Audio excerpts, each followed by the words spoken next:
Trouvons donc maintenant devant la salle Le Renoir pour aller voir The Program, un film sur Armstrong. Mais oui, on a pris sa tête. Tant que j'ai pas vu sa tête.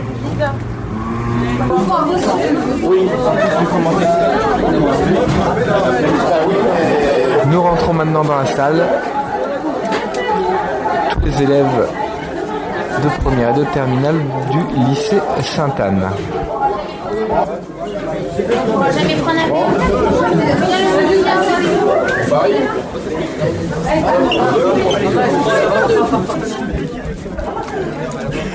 Tout le monde est dans la salle, dernière consigne avant le film. Portable en silencieux, voire éteint. Des paquets de bonbons jusqu'à ce que le film commence, après je plus les entends. Pas de papier en partie. Et après je rappelle. 1h45. Ah si, quand même. Non, non mais au début j'allais jusqu'à 6h du soir. Ah non, eh ben c'est pas grave, et après c'est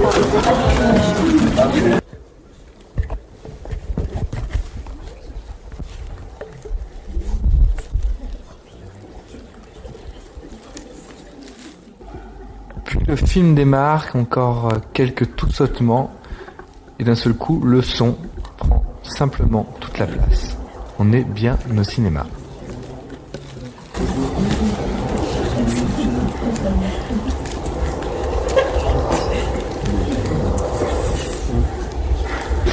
Et maintenant, on en parle avec les élèves, dans un temps scolaire, évidemment. En fait, je sais qu'il y en a quelques-uns qui ont dormi devant, mais moi j'étais trop dedans. C'était grave intéressant. Justement, qu'est-ce qui vous fait que devant ce film-là, vous êtes à fond dedans, alors que devant d'autres films, qu'est-ce qu'on avait été voir la dernière fois où ça avait été un peu le bazar, je sais plus. Je sais plus ce que c'était la dernière fois. Voilà, qu'est-ce qui fait que là d'aller voir ce film-là en cours, parce que donc du coup vous êtes un peu obligé d'y aller par rapport à un film que vous choisissez vous-même, qu'est-ce qui vous fait que ce film-là, vous vous faites pas trop chier par rapport à d'habitude, quoi, c'est Sans sujet, le sujet déjà.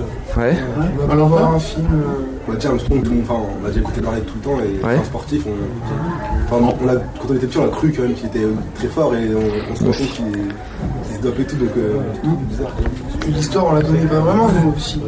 On en écoute beaucoup parler et tout, dans les médias et tout ça, mais on ne sait pas vraiment ce qui s'est passé. Donc tu disais, il n'y a pas besoin d'être intéressé par le vélo pour apprécier un film comme ça. C'est pas, moi j'aime pas les vélos sportifs. Je sais que tout le monde a aimé, quoi. Enfin même ceux qui faisaient pas de sport à côté, quoi. Qu'est-ce qui vous a intéressé Est-ce qu'il vous a intéressé parce qu'on avait travaillé sur le thème en cours allez.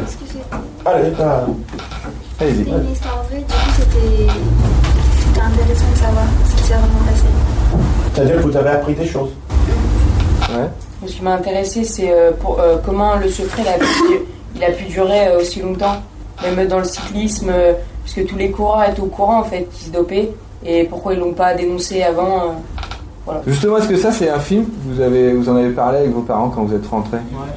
Ouais. Ah. Ça arrive peut-être pas souvent quand vous allez voir un film avec le lycée, non? Si? Non. Aujourd'hui, vous préférez regarder un film tranquille chez vous, devant votre PC, peut-être seul ou à deux, mais enfin voilà, je veux dire, on regarde pas un film à 15 chez soi, plutôt que d'aller dans une salle avec des potes ou même sans potes. Aujourd'hui, le cinéma, vous préférez le regarder tout seul chez vous? Ouais, ça dépend si c'est un film qu'on aime bien déjà, si y en a un autre qui sort, on va aller voir au cinéma parce qu'on aime bien la série et tout, mais si c'est genre un film qu'on trouve pas mal et tout, on va se dire on va le regarder sur un streaming, quoi. On connaît pas l'histoire. Ouais, c'est comme ça. Disons qu'aujourd'hui, ce qui vous fait aller au cinéma, ça sera plutôt l'envie de voir la suite d'un film que vous avez bien aimé, quoi. Ou alors un événement vraiment, moi, genre la Star Wars qui va revenir, moi je vais y aller. Parce que voilà, c'est la base. Là, je ne viendrai pas à la maison, j'ai le cinéma. C'est l'idée de faire un monsieur, notre génération aussi qui a affronté ça. On est né avec toutes ces technologies, donc si on aurait pu en apprendre avec. On va regarder un film sous-titré. Est-ce que c'est quelque chose qui vous rebute ou finalement vous en fichez un peu? Au début c'est barbant, on se dit c'est barbant parce qu'on va dire. Mais après quand on regarde les images, on oublie carrément. On arrive à faire la comparaison de l'anglais, des français, moi je avec les sous-titres, tu es arrivé à retrouver du vocabulaire anglais qu'on avait vu en cours. Ouais. Quoi par exemple?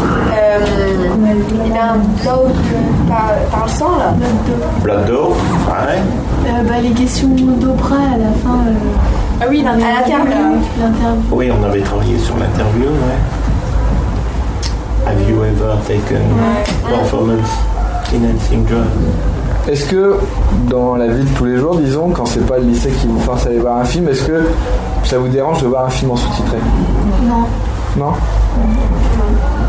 C'est pas quelque chose qui vous rebute de vous dire je me regarde un film en sous-titré? Les films un peu, autant les séries moins. Enfin, je préfère regarder en anglais sous-titré que les films, c'est pas souvent. Et c'est quoi la différence du coup entre regarder une série sous-titrée et un film en sous-titré? C'est moins long déjà une série. Ouais, mais pourtant on en regarde 3 heures de série quand on regarde des séries. Je sais pas. Non, mais déjà, les voix françaises, elles sont. Ouais, elles sont pourries, les sons pourris. Ouais. Vaut mieux avoir les vraies voix. Ouais. Et au cinéma, c'est pas dérangeant du coup de voir les voix françaises? Mais c'est bien, en tout cas ça vous a moins gêné, donc c'est déjà très très bien. Parce que les images, ça veut dire quelque chose. Est-ce que vous vous rappelez du plan, alors ce qu'on appelle les plans d'ouverture, ça veut dire comment démarre le film? Est-ce que vous vous souvenez comment c'était? Sur son vélo. Ouais. On le voit aussi, il monte, on le voit de dos. Non. Ouais. On le voit de dos, À la montagne, il est. Alors au début, la voix off, elle n'est pas tout de suite là. Effectivement, on est en train de le voir monter. Mais alors, quelle est la différence entre le voir monter là, à ce moment-là, en plan d'ouverture, et quand on le voit après, à l'entraînement, ou quand il gagne les courses et tout? En fait, moi, ce qui m'a marqué tout de suite, c'était que quand il est là, c'est hyper dur. Oui, c'est ça, c'est comme ça. Il va à 2 à l'heure. Effectivement, on ne sait pas si c'est du coup un flashback d'après, mais non, parce qu'il est bien avec ses habits de l'époque, de Motorola et tout. Donc, qu'est-ce qu'ils sont en train de nous montrer dans ce plan-là? C'est quelqu'un dont on sait, c'est l'un des plus grands champions, mais qui est en train de monter une côte à 2 à l'heure, quoi. Si tes parents font du vélo, je veux dire, moi je fais du vélo, moi je monte aussi vite que lui sur une côte comme ça, mais donc c'est pas normal. Normalement, il doit aller 3 fois plus vite que ça. Alors que là, il est là, et justement, il y a un son. Là, à ce moment-là, il n'y a pas de voix, justement, parce que il y a du son. On entend la difficulté qu'il a à monter, le souffle, etc. Donc ça c'est quand même étrange, voilà, de voir ça. Qu'est-ce que ça veut dire de voir quelqu'un en train de monter comme ça? Est-ce que vous avez une idée de ce que ça veut dire? Voilà, pourquoi est-ce que là on le montre en train de faire un truc hyper dur alors qu'on sait que pour lui c'est facile normalement? La salle de pas. Ou alors c'est justement, vu que pendant des années il l'a caché, c'était pour faire un peu quelque chose de vrai, on va dire.